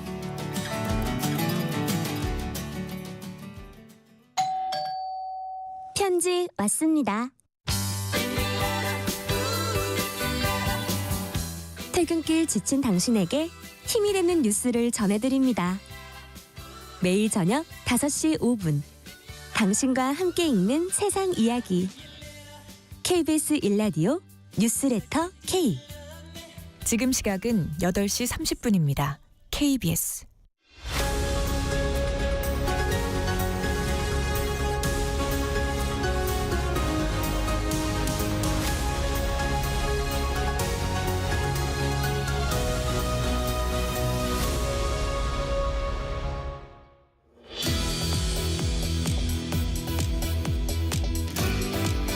트럼프 대통령 당선 이후 우리 경제계가 이후에 그 밀어닥칠 여러 가지 그 대내외 환경 변화에 지금 민감하게 촉각을 곤두세우고 있습니다. 특히 트럼프 대통령이 강력한 보호무역주의자고 미국 우선주의 정책을 공약으로 내걸고 당선됐기 때문에 더 그렇습니다. 이 문제 국제통상 전문가 이화여대 법학전문대학원 최원목 교수 전화로 말씀 듣겠습니다. 교수님 안녕하세요. 네, 안녕하세요. 네. 그 트럼프 당선으로 우리 경제의 불확실성이 가중되고 있다. 가중될 것이다. 이런 분석들인데요. 교수님 어떻게 생각하십니까? 네, 불합리한 통상 압력은 굉장히 증가하는데 네. 그렇다고 해서 그게 불확실하지는 않다고 생각합니다. 왜냐하면 트럼프 당선자가 원래 스타일이 자기가 할 것을 미리 전부 얘기하고 항상 그대로 실천하는 측면이 있기 때문에 불확실성 자체는 증가하지는 않는다 그렇게 봅니다. 그렇군요. 그 보통 트럼프 당선인을 그 미국 우선주의 강력한 보호무역주의자라고 얘기하는데 그렇습니까? 그렇죠, 당연하죠. 그리고 전통적인 그 세계 협력을 통해서 뭔가 해결하는 그런 이제 민주당 노선을 정면으로 반대를 하면서 이제 네. 미국 위주로 모든 것을 구성하고 국가 이익을 내세워서 모든 국제 관계를 형성하려고 하는 전통적인 그 전형적인 미국 우선주의자죠. 근데 따지고 보면은 모든 나라도 자국 중심주의, 자국 우선주의라고 하는 걸 사실은 갖고 있지 않나요? 네. 근데 그걸 다른 나라와 협력을 통해서 달성하느냐, 그 미국의 국가 안보를 가장 우선순위에 세우면서 압력을 통해서 해결하느냐 그 차이겠죠. 예. 그러면 트럼프 당선인이 이제 그 인수위 단계에서부터 지금까지의 그 바이든 행정부와는 다른 여러 가지 경제 정책, 대외 정책을 내놓을 것 같은데요. 교수님 생각하시기에는 큰 변화가 어떤 변화가 있을 거라고 예상하십니까? 네. 트럼프 1기 때 지난번 했던 이제 대외 정책 같은 거는 이미 우리가 충분히 봤고요. 네. 그걸 이제 업그레이드하면서 좀 더 강력한 이제 대통상 압력이나 이런 걸 이미 시행하겠다고 본인이 이미 다 내놨고 그게 네. 사실은 먹혀서 7개 러스트벨트나 썬벨트 지역의 이제 유권자들이 결국 트럼프를 선택하는 계기가 됐기 때문에 그 정책들을 스텝 바이 스텝 그대로 이렇게 시행할 거라고 봅니다. 강력한 이제 통상 정책이요. 네. 근데 이게 그 나라마다 좀 다르게 적용되겠죠? 이를테면은 중국에 대한 조치와 우리에 대한 조치가 같을 수는 없잖아요.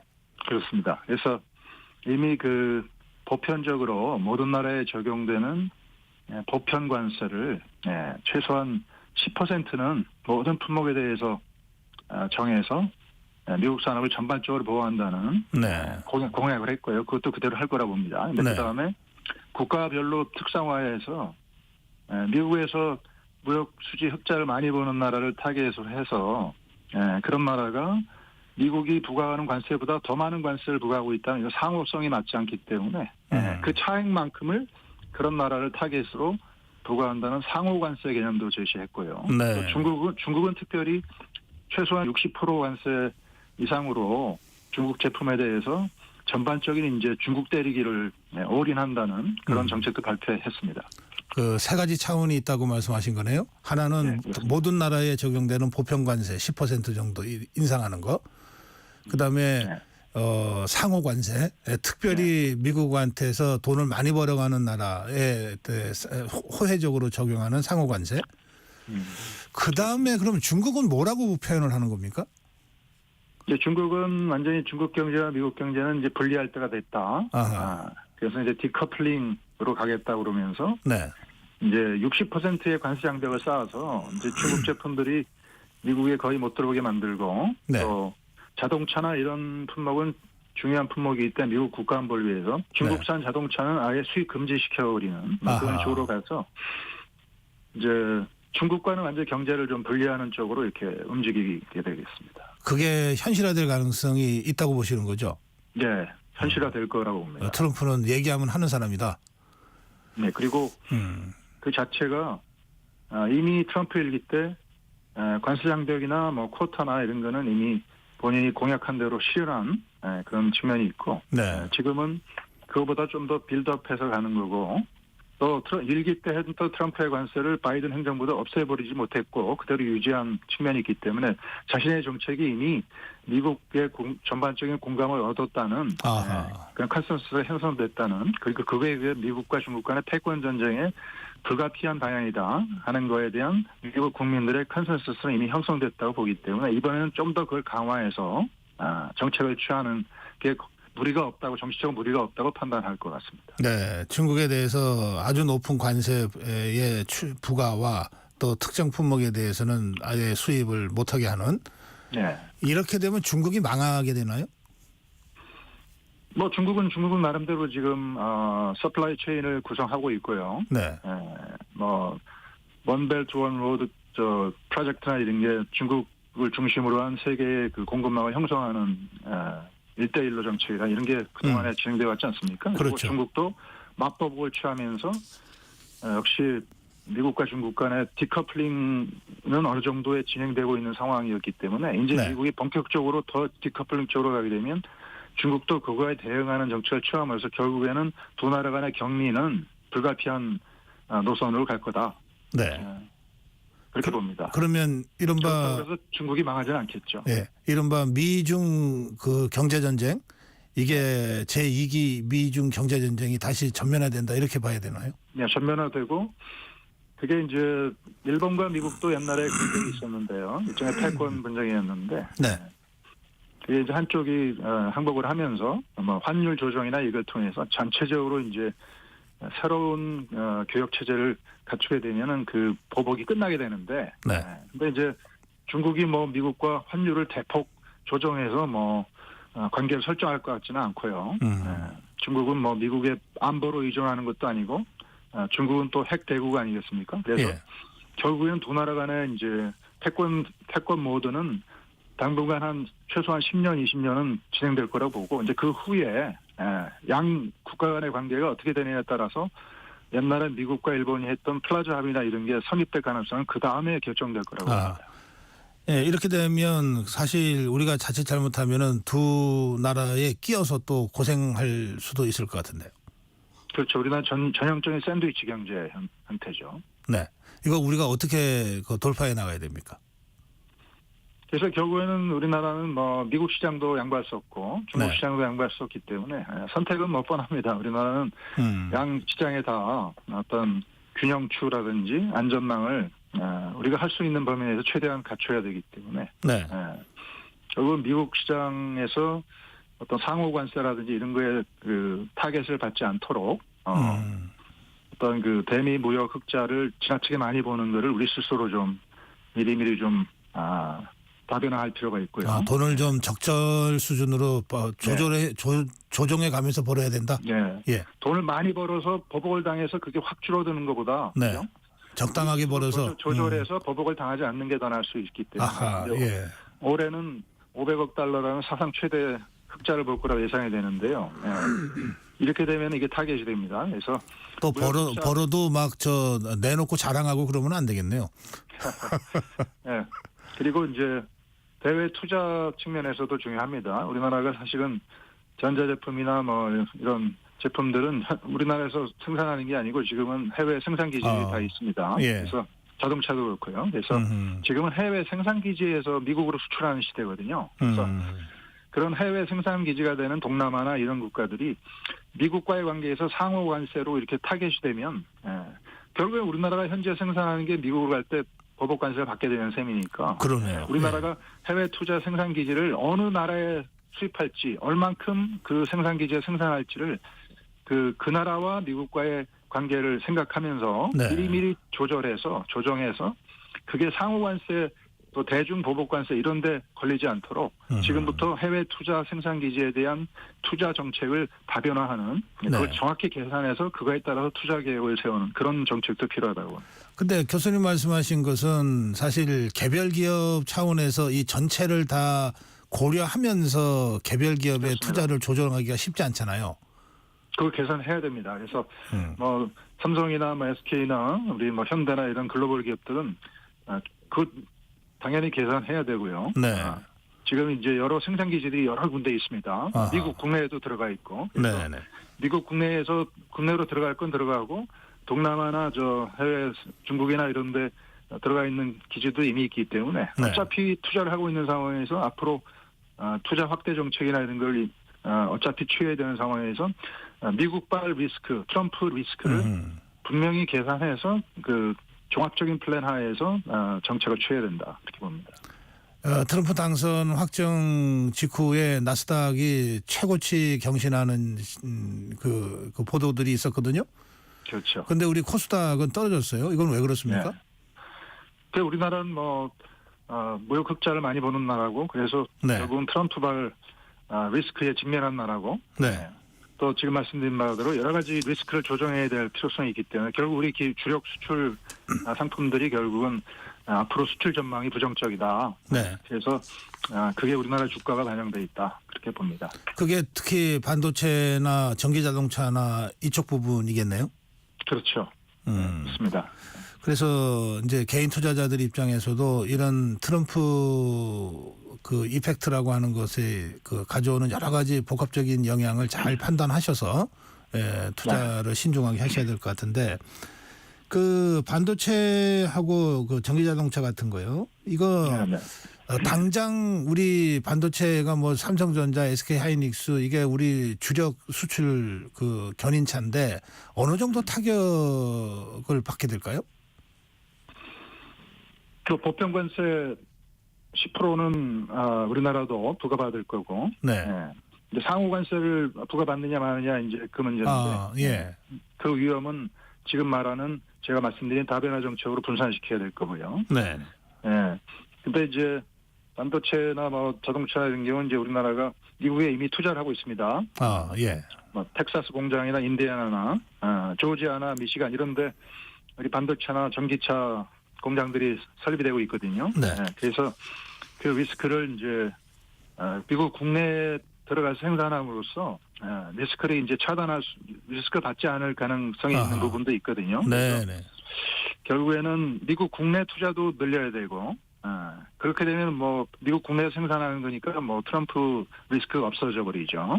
그렇겠네요. 그리고 이제 제3국에서 그 생산하는 생산 기지들은 그 나라와 미국과의 관계를 고려해서 그 생산을 얼마큼 할지를 지금부터 결정해야 되고 그런 다변화 정책이 중요한 이유가 바로 우리 주력 수출품이 바로 그 대상이 되기 때문이다. 네.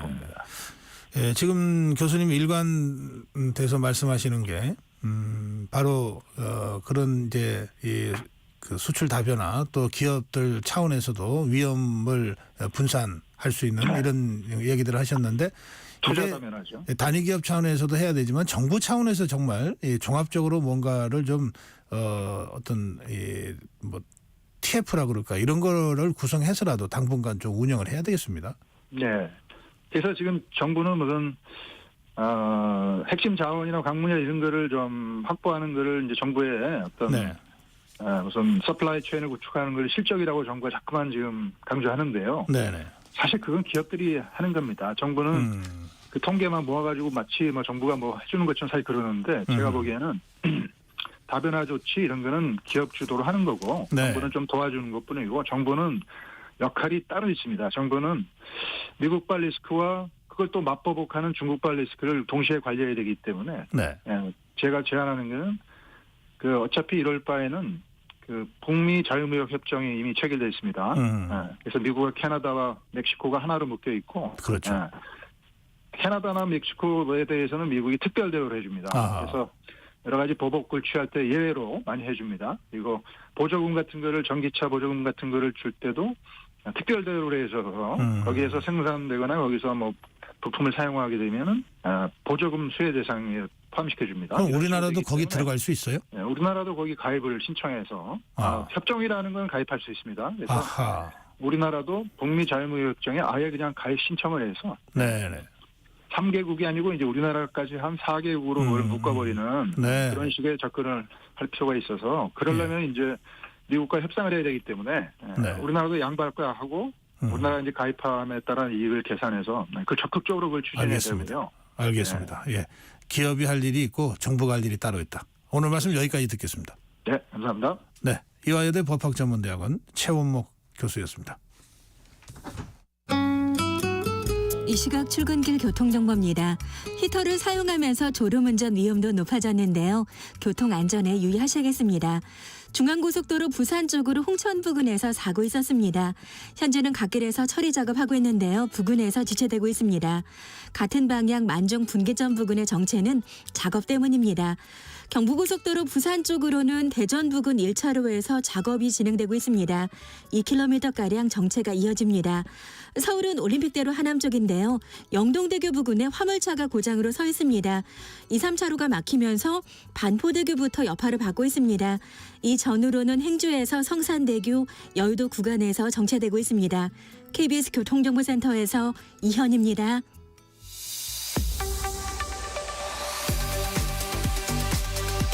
네, 오늘 앞선 방송에서 언급된 여론조사가 2개 있는데요. 그 개요를 제가 여러분께 알려드려야 되겠습니다. 김재섭 의원 인터뷰에서 언급한 국정 지지율은 엠브레인 퍼블릭, 케이스텔 리서치, 코리아 리서치, 한국 리서치가 지난 4일부터 6일까지 전국 만 18세 이상 1000명 대상으로 전화 면접 방식으로 조사한 결과고요.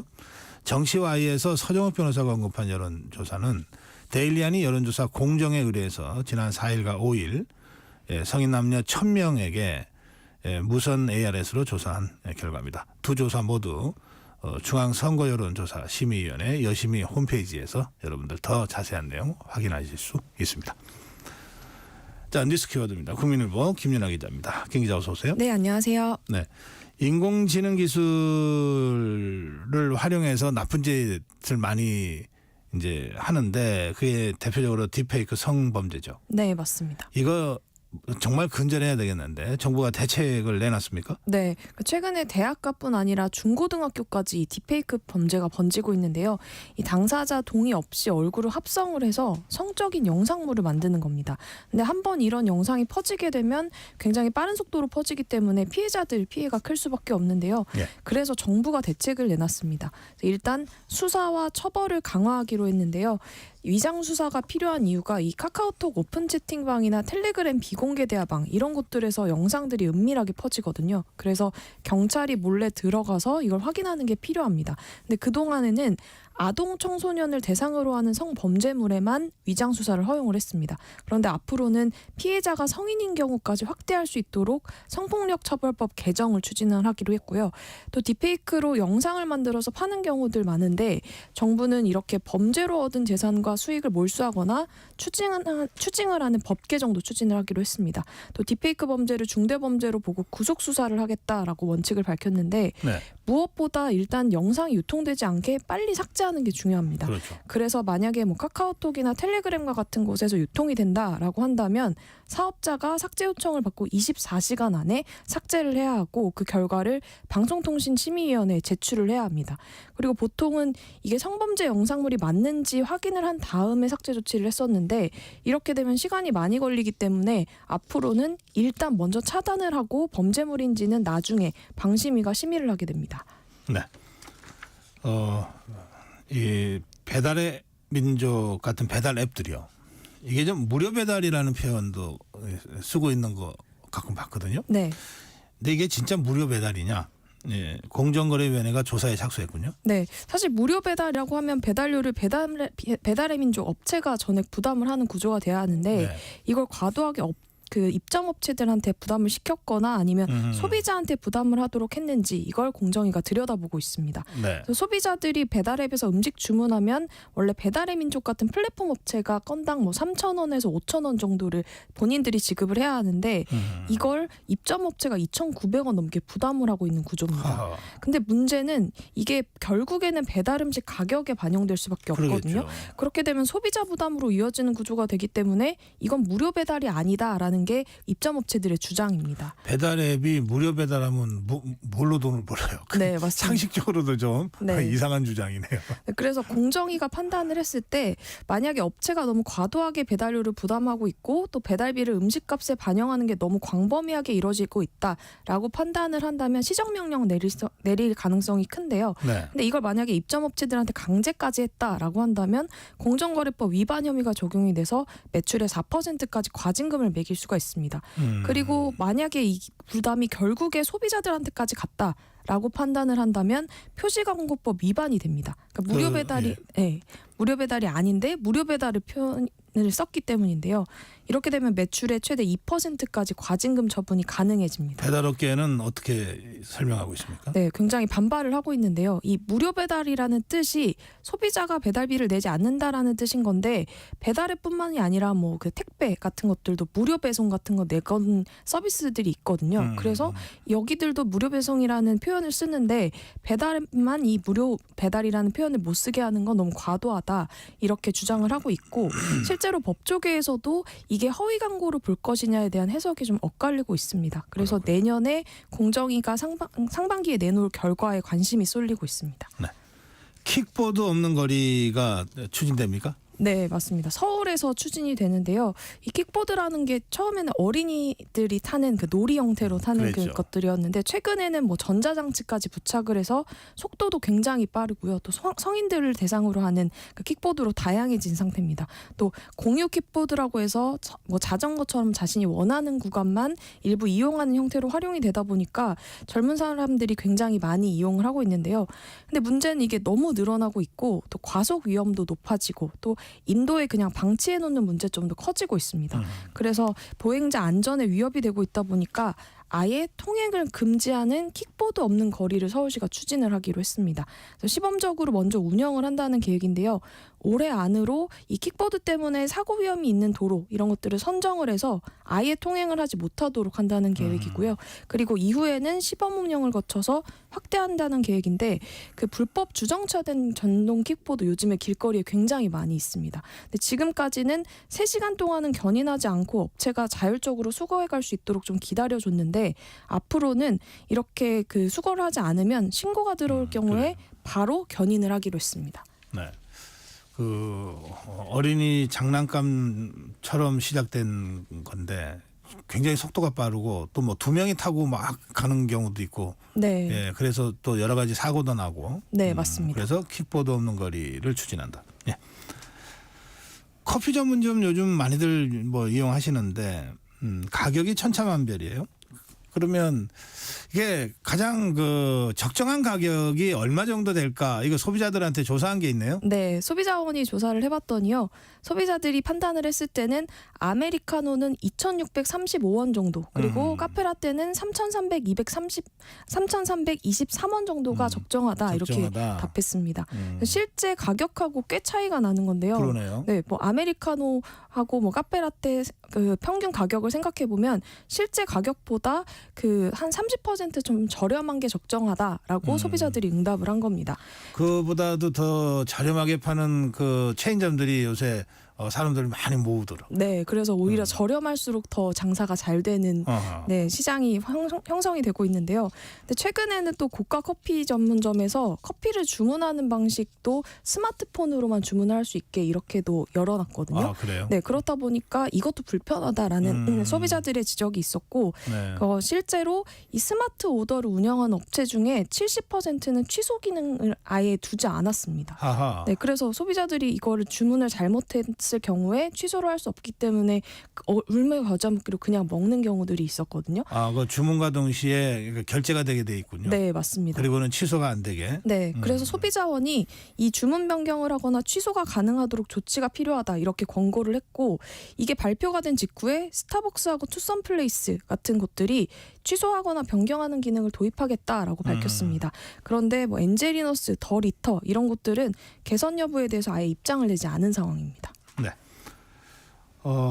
국내에서 처음으로 온라인 기반 노동조합이 설립이 됐습니다. 네, 익명으로도 활동이 가능한 곳인데요. 네, 노동사회단체인 직장갑질 119라는 곳이 있습니다. 여기서 온라인 노조를 출범을 했습니다. 그래서 고용노동부에서 정식으로 노조 설립 신고증을 교부받아서 노조가 됐는데 이게 온라인 노조이기 때문에 노조 활동도 온라인을 중심으로 이뤄집니다.